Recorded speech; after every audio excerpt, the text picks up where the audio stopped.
నమస్తే, welcome to 3T TV news. 4 సార్లు interview పోయిన ఐఏఎస్ కాలేకపోయాడు బికాస్ ఆఫ్ కులం. ఆయనకు కులం అడ్డం వచ్చి ఐఏఎస్ కాలేకపోయినాడు. చాలా ఇప్పుడు ఆ కసితోని ఐఏఎస్ అకాడమీ పెట్టి మన బడుగు బలహీన వర్గాలకు చాలామందిని సివిల్ సర్వెంట్స్గా తయారు చేయాలన్న ఏకైక లక్ష్యంతో బ్యాక్వర్డ్ క్లాస్ తరఫున పనిచేస్తున్నాడు. రవికుమార్ ప్రజాపతి గారిని మాట్లాడవలసిందిగా కోరుతున్నాను.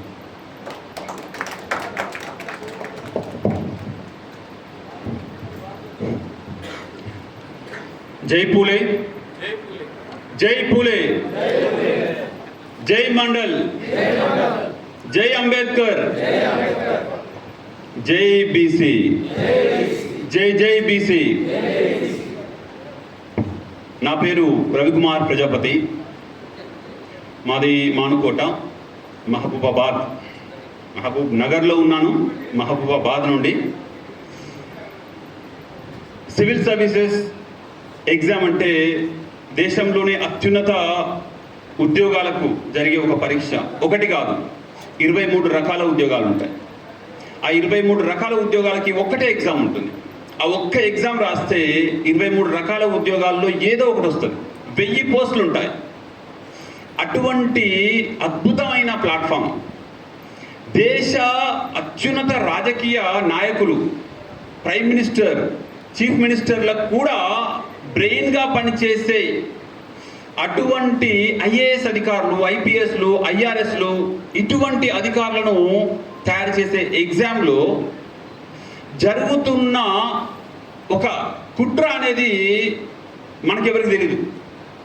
మన చుట్టూ ఎన్నో కుట్రలు ఉంటాయి, కానీ మనకు తెలీదు.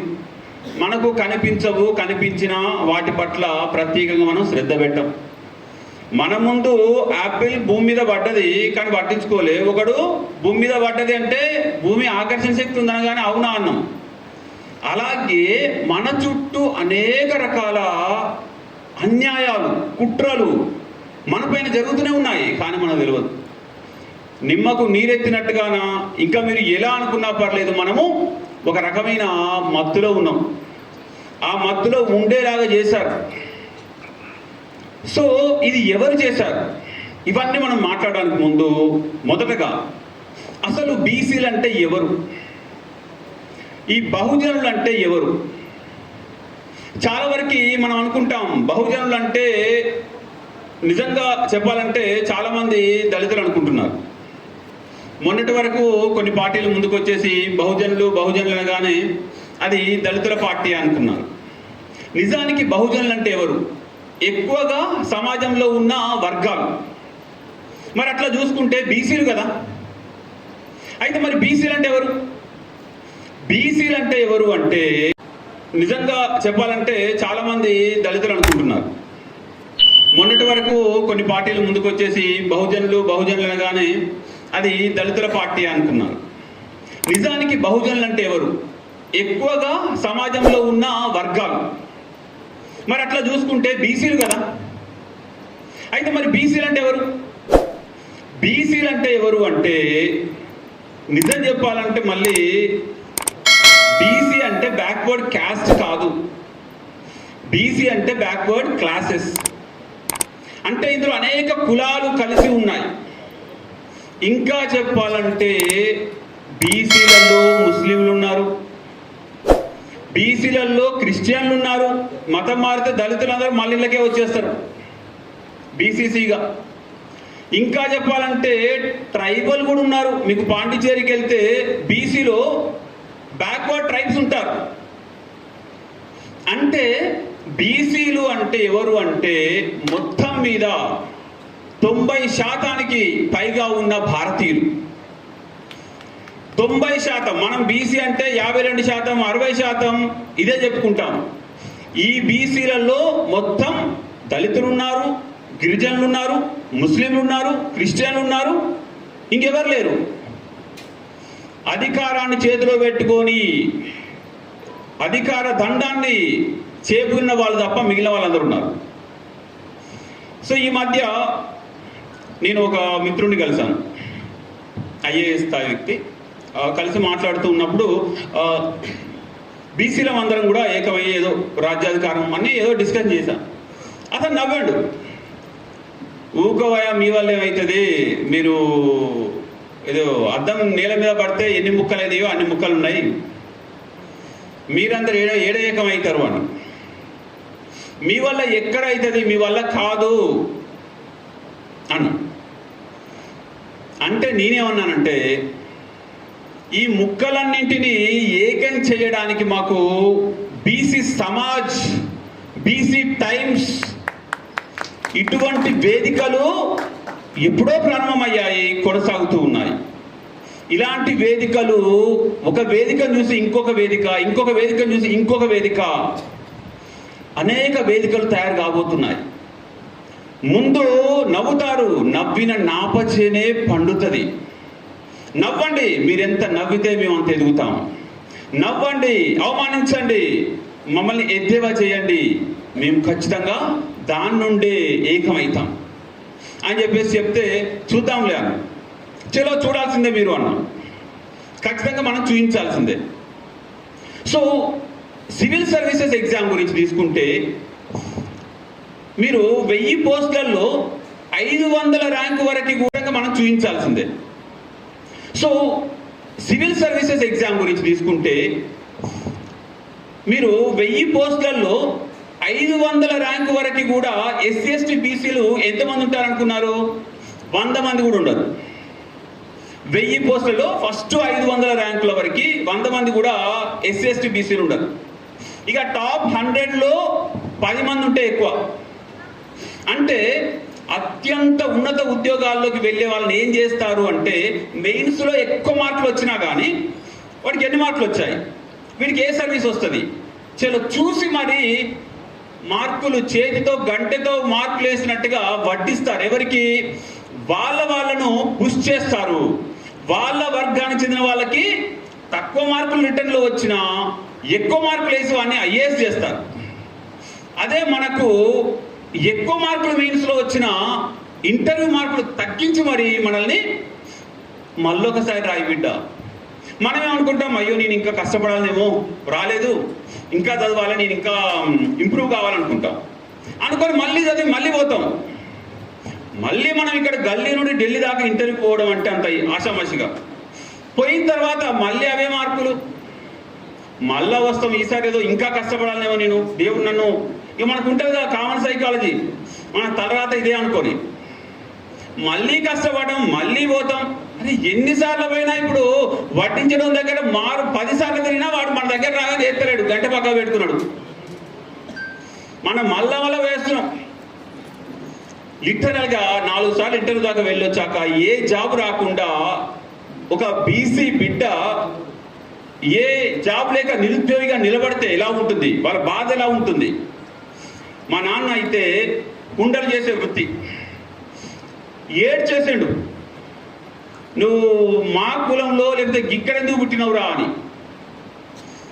అదే నువ్వు కూడా ఇంకొంచెం మంచి కుటుంబంలో పెద్ద దాంట్లో పుడితే నీకు మార్కులు వచ్చేటి, నీకు ఇవన్నీ సదుపాయాలు దొరికిండేది కదా. అప్పటికి కూడా ఇంకా మంచి కుటుంబంలో పుట్టాలనుకున్నాం కానీ అసలు దీని వెనుక ఉన్న అసలు శత్రువులు ఎవరో తెలియదు మనకి. మనం ప్రతిరోజు యుద్ధం చేస్తున్నాం, మనకుండే అనేక సమస్యలతో యుద్ధం చేస్తున్నాం. కానీ ఈ అన్ని సమస్యలకు కారణం ఎవరు? ఆ సమస్యల మాతృక ఎక్కడుంది అంటే అది రాజ్యాధికారంలో ఉంది. ఆ రాజ్యాధికారం మన చేతిలో లేనంత వరకు మనం ఇలా రోజువారీ సమస్యలతో సతమతం అవుతూ యుద్ధం చేస్తూనే ఉంటాం. మనం ఎప్పుడు కూడా మన ముందున్న సమస్యలతో సతమతం కావడం కాదు, అసలైన శత్రువుతో యుద్ధం చేయాలి. అది రాజ్యాధికారం. మరి ఈ రాజ్యాధికారం ఎందుకు? చూడండి, ఈ రోజున బీసీలు ఏ వాదన వస్తే ఆ వాదన వెనుక పరిగెత్తారు. హిందుత్వం ఉండే అనేక సమస్యలతో యుద్ధం చేస్తున్నాం. కానీ ఈ అన్ని సమస్యలకు కారణం ఎవరు? ఆ సమస్యల మాతృక ఎక్కడుంది అంటే అది రాజ్యాధికారంలో ఉంది. ఆ రాజ్యాధికారం మన చేతిలో లేనంత వరకు మనం ఇలా రోజువారీ సమస్యలతో సతమతం అవుతూ యుద్ధం చేస్తూనే ఉంటాం. మనం ఎప్పుడు కూడా మన ముందున్న సమస్యలతో సతమతం కావడం కాదు, అసలైన శత్రువుతో యుద్ధం చేయాలి. అది రాజ్యాధికారం. మరి ఈ రాజ్యాధికారం ఎందుకు? చూడండి, ఈ రోజున బీసీలు ఏ వాదన వస్తే ఆ వాదన వెనుక పరిగెత్తారు. హిందుత్వం అంటే పరిగెడతారు, తెలంగాణ వాదం అంటే సకల జిల్లా సమ్మె అంటే పరిగెడతాం. చివరికి కులముతోటి మనందరం ఏకం అవుదామంటే పరిగెత్తట్లేదు. కొందరైతే ఈ రోజుల్లో కులాలు ఉన్నాయా, కొందరు అంటారు ఈ రోజుల్లో కులాలు ఉన్నాయా, అసలు అంత గ్లోబలైజ్డ్ వరల్డ్, అసలు కులం లేనిది ఎక్కడ, అసలు కులం లేనిది ఎక్కడ చెప్పండి. ప్రతి చోట మనకు కనబడకుండానే కులం ఉంది. అది మనం చూడకుండా కళ్ళకి పొరలు పెట్టుకొని కూర్చున్నాం. కొన్ని విషయాల్లో ఈ అగ్రవర్ణాలుగా చెప్పబడుతున్న వాళ్ళ నుండి మనం చాలా నేర్చుకోవాలండి. వాళ్ళు ఎంత చక్కగా వాళ్ళ కోసము యునైట్ అవుతున్నారు, వాళ్ళ కోసం తాపత్రయపడుతున్నారు. మరి మనకెందుకు లేదా తాపత్రయం? అనాదిగా పారిశ్రామిక విప్లవం వచ్చాక బ్రిటన్లో కుల వృత్తులందరూ కూడా పారిశ్రామికవేత్తలయ్యారు. మరి భారతదేశంలో ఈ కుల వృత్తులు పారిశ్రామికవేత్తలుగా ఎందుకు ఎదగలేదు? ఎక్కడ డబ్బులుంటే అక్కడ వాళ్ళు వెళ్ళారే. ఇప్పుడు గౌడన్నలు కళ్ళు గీస్తారు, మరి వైన్ షాపులకు వైన్స్ తయారు చేయాలంటే వాళ్ళకే ఇవ్వాలి కదా. మరి వాళ్ళు ఉండరు, అక్కడ ఒక వర్గం వెళ్తే వాళ్ళు పాతుకుపోతారు. చెప్పులు కుట్టే వాళ్ళు మరి షూ కంపెనీలు పెట్టొచ్చుగా. ఎక్కడ డబ్బులు వస్తే అక్కడ ఒక వర్గం పోయి అక్కడ పాతుకుపోద్దండి. ఎక్కడ డబ్బులు లేవో అక్కడ వీళ్ళు అక్కడే ఉండిపోతారు. మనం ఇక్కడే ఉండిపోయాం. ఎక్కడెక్కడైతే ఏ వృత్తి డబ్బులు వచ్చే వృత్తిగా మారిందో అక్కడ వాళ్ళు చేరారు. చూడండి, ప్రపంచీకరణ వచ్చాక ఈ ఏవైతే పద్మశాలని చెప్పాలంటే machine made loom power looms వచ్చాక, వాళ్ళకి ఆ సాంచల్ ఎలక్ట్రానిక్స్ వచ్చాక, చేతి మగ్గాలు పోయాక వాళ్ళు ఎక్కడికి పోయారు? భీమాండి, సూరత్, వలస బయలు. మరి వాళ్ళకు లోకల్గా వాళ్ళ సమస్యలు తీర్చిన ప్రభుత్వాలు ఉన్నాయా? లేవు. ఎందుకు అంటే ఆ బాధను అనుభవించినోడు రాజ్యాధికారంలో లేడు. ఒకవేళ ఎవరో కొందరికి ఇచ్చినా కానీ వాళ్ళందరూ నిజంగా ధైర్యంగా వాళ్ళ అధికారాన్ని చెలాయించే స్థాయిలో లేరు. వచ్చాక వాళ్ళకి ఆ సాంచల్ ఎలక్ట్రానిక్స్ వచ్చాక, చేతి మగ్గాలు పోయాక వాళ్ళు ఎక్కడికి పోయారు? భీమాండి, సూరత్, వలస బయలు.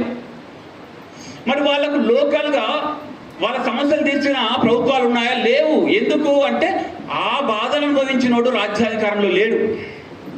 ఒకవేళ ఎవరో కొందరికి ఇచ్చినా కానీ వాళ్ళందరూ నిజంగా ధైర్యంగా వాళ్ళ అధికారాన్ని చెలాయించే స్థాయిలో లేరు.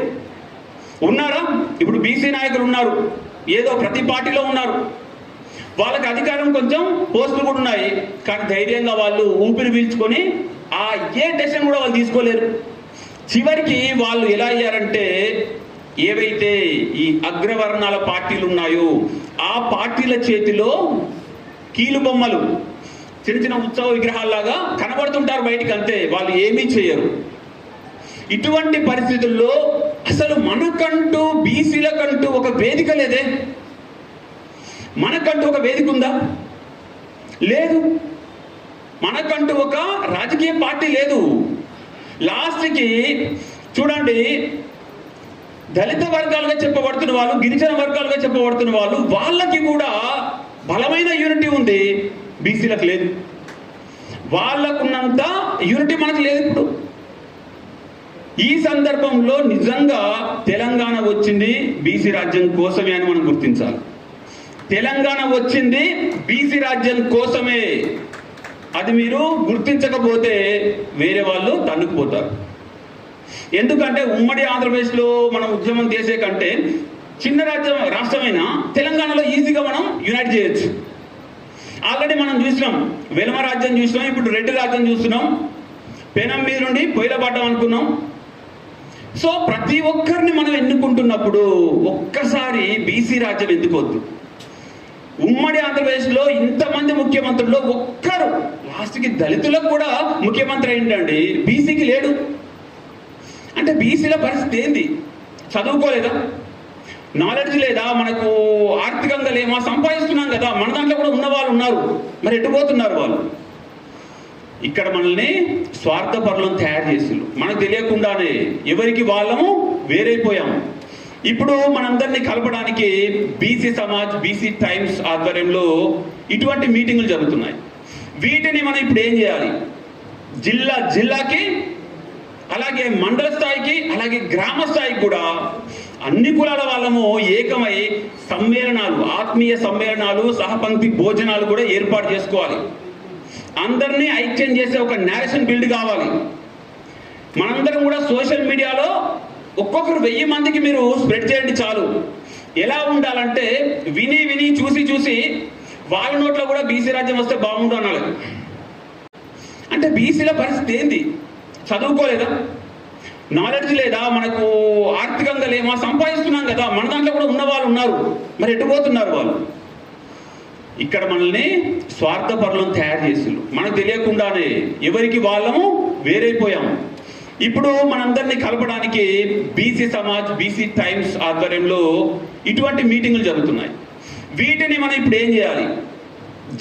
జిల్లాకి, అలాగే మండల స్థాయికి, అలాగే గ్రామ స్థాయికి కూడా అన్ని కులాల వాళ్ళము ఏకమై సమ్మేళనాలు, ఆత్మీయ సమ్మేళనాలు, సహపంక్తి భోజనాలు కూడా ఏర్పాటు చేసుకోవాలి. అందరినీ ఐక్యం చేసే ఒక నేరేషన్ బిల్డ్ కావాలి. మనందరం కూడా సోషల్ మీడియాలో ఒక్కొక్కరు 1000 మందికి మీరు స్ప్రెడ్ చేయండి చాలు. ఎలా ఉండాలంటే విని చూసి వాళ్ళ నోట్లో కూడా బీసీ రాజ్యం వస్తే బాగుండు అనాలి. వాళ్ళ నోట్లో కూడా బీసీ రాజ్యం వస్తే బాగుండు, ఒకసారి వీళ్ళు కూడా ఉంటే బాగుండు అనాలి. సో ఈ బీసీ రాజ్య నిర్మాణానికి ఇక్కడికి వచ్చిన ఇంద్రధనస్సులాగా అన్ని కులాల నుండి వచ్చిన ఒక్కొక్కరు ఒక్కొక్క దళాధిపతులు. మీరు వెళ్ళి ఒక్కొక్కరు 10,000 మందిని ఇన్ఫ్లుయెన్స్ చేయగలరు. ఇటువంటి మీటింగ్లని మీరే మీ యొక్క మండలాల్లో, గ్రామాల్లో లీడ్ చేయాలి. సో అతి త్వరలో మన కళ్ళ ముందే బీసీ రాజ్యం నిర్మించబడాలి. ఇదేదో భవిష్యత్తులో ఎప్పుడో 50 ఏళ్ళకో 100 ఏళ్ళకో వస్తుందని వెయిట్ చేసేది కాదు. ఒక విషయాన్ని జరుగుద్ది అని చెప్పాలంటే ముందు మనమే నిర్మించాలి. అది ఎక్కడో గాల్లోకి వెళ్ళి వచ్చి జరగదు. We have to build it. మన ఓట్లతో వేరే వాళ్ళని ఎన్నిక చేసినప్పుడు మన ఓట్లు మనకేసుకుంటే డబ్బులు ఏం ఖర్చు అండి? ఒక్కసారి ఆలోచించండి. వాళ్ళకంటే డబ్బులు కావాలి, కోట్ల రూపాయలు కావాలి రాజకీయాలంటే. మనకెందుకు? మన ఓట్లే కదా. వాళ్ళంటే డబ్బులు ఖర్చు పెట్టి ఓట్లు కొనాలి. అసలు మనకు కొనాల్సిన అవసరం లేదు కదా. ఒక్క వాళ్ళని చాలు, బీసీ, అరే బీసీ బిడ్డనట వేసుకోగంతే, రూపాయి కూడా అవసరం లేదు. అది మనకు అవసరం కూడా లేదు. వాళ్ళు ఇచ్చిన 5,000 10,000 కూడా దేనికి పనికిరావు ఈ రోజుల్లో.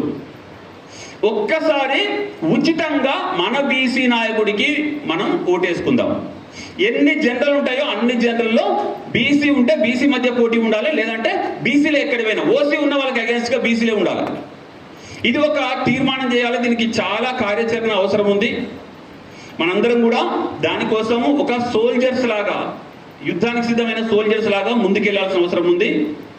ఈ అవకాశం ఇచ్చిన బీసీ సమాజ్, బీసీ టైమ్స్ వారికి ప్రత్యేక ధన్యవాదాలు. అతి త్వరలో మనందరము బీసీ రాజ్యాన్ని చూడాల్సిందే, బీసీ ముఖ్యమంత్రి రావాల్సిందే. ధన్యవాదాలు అందరికీ కూడా.